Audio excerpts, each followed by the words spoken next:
Oh, TJ. Po, Kamusta kayo dyan? kamusta na, Tito Bobot?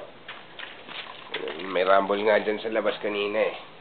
Ganun ba? Oo, alam mo, nung panahon ko kasi siyempre apo ko eh. Kaya siyempre hindi malayo sa rumble.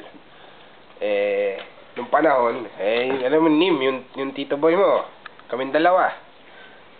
Abay, mga 20 sila. Sumugod kaming ganyan. Pagka minura ko siya, sabi ko, tangina mo, ginanong ko. Yes, tangina mo rin, sabi niya. Abay, gago, sinapak ko nga. Tapos pag sapak ko, tumakbo na ako sa likod. Ako kasi yung frontliner nila eh. Sinapak kong ganun, matras na ako. Yung mga playboy ko na yung lumaban. Kala nila, uy, big boy to. Siyempre, hinabol nila ako kasi ako yung ringleader. Pagka nung habol ako ng 10, bigla akong tumalon dun sa table.